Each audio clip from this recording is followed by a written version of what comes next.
บองโอนปริมัดได้เจียบเจียปรดขมายนะบาดโลกแต่ทลอบบานตามด้านหลักเขาภาษาแกหลักเขาภาษาขมายหลักเขาภาษาขมายยังได้บาดมันได้โดยเจียได้ตามประเทศซิง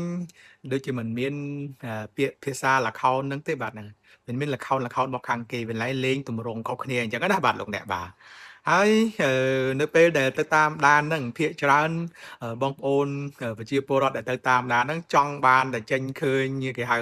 ក្រុមថ្លុក10000 20000 1លាន2លានដល់ណាក់លៀនវិញឲ្យតែបាន500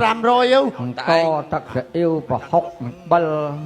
យងអស់តាមិនបាច់ចាំដល់លៀនទេចូលប៉ុនតែ500 1000ពិសេសឲ្យយាយនឹងគេងាប់ដើរទៅចូលពីណាមករៀលអ្នកអត់ចិត្តតលាយណា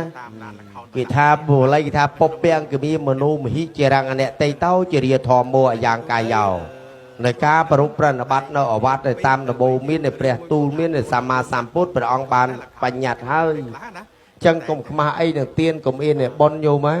ខ្មោចដែលស្លាប់ទៅហើយកុំឲ្យអាសោយគេតែតែមានប្រាក់កាសប្រាក់បាតប្រាក់លាលដើម្បីបង់មាត់ខ្មោចកុំឲ្យស្លាប់ទៅកើតជាអសូរកាយឬក៏ខ្មោចអបាសែចឹងញោមចូលជាកសលណាអានឹងដូចគេស្មូតគុណម្ដាយអញ្ចឹងណាកាលម៉ែរស់នៅ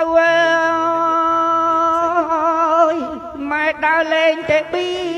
អូតាណាស្មូតដូចតែឯងឲ្យកូនវេទនារៀងរាល់ថ្ងៃ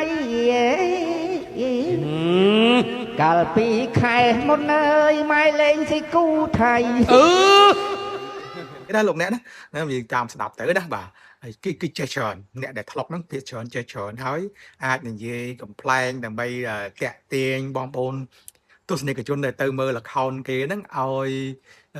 ចាប់អារម្មណ៍មែនតើអញ្ចឹងណានៅរឿងសាច់រឿងរបស់គេហ្នឹងអញ្ចឹងទៅដោយសាររឿង account មួយនេះ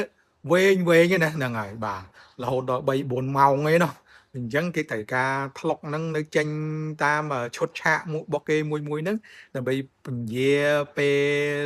ហើយឲ្យអារម្មណ៍បងប្អូនអ្នកមើលហ្នឹងកុំឲ្យងុយដេកណាកុំឲ្យងុយដេកនៅពេលដែលក្រុមថុកហ្នឹងគាត់ចេញមកហ្នឹងធ្វើដូចដាស់អារែងសតិអារម្មណ៍បងប្អូនទស្សនិកជនហ្នឹងដែលចង់លងលក់នឹងដំណេកហ្នឹងភ្ញាក់ឡើងព្រឺតែម្ដងដើម្បីឲ្យអារម្មណ៍ហ្នឹងតាក់ទាញណាដឹងលោកអ្នកហ្នឹងហើយបាទហើយនិយាយជាសរុបមកវិញគឺថ្លុកគឺជាតួនាទីចាំបាច់ណាស់សម្រាប់នៅក្នុងសាច់រឿងល្ខោនមួយដើម្បីជួយធ្វើឲ្យដំណើរការលេងហ្នឹងវាបានល្អហើយជួយឲ្យតាក់ទាញបងប្អូនអ្នកមើលនឹងឲ្យតាមដានទស្សនាកំសាន្តរហូតទល់ភ្លឺចំការតើចប់រឿងហ្នឹងអាចទល់ភ្លឺលោកអ្នកណាតែខ្ញុំតាមដានមុននឹងស្រុកខ្សែចំការយើងចង់ទល់ភ្លឺម៉ោង3ម៉ោង4ភ្លឺឯណាអូខេវីដេអូរបស់ខ្ញុំមានតែប៉ុណ្្នឹងទេនិយាយអំពីក្លុបល្ខោនដែលខ្ញុំបានដាក់នៅក្នុងវីដេអូរបស់ខ្ញុំនេះចូលរួមជាមួយហើយបាទអរគុណសូមជម្រាបលាបាយបាយ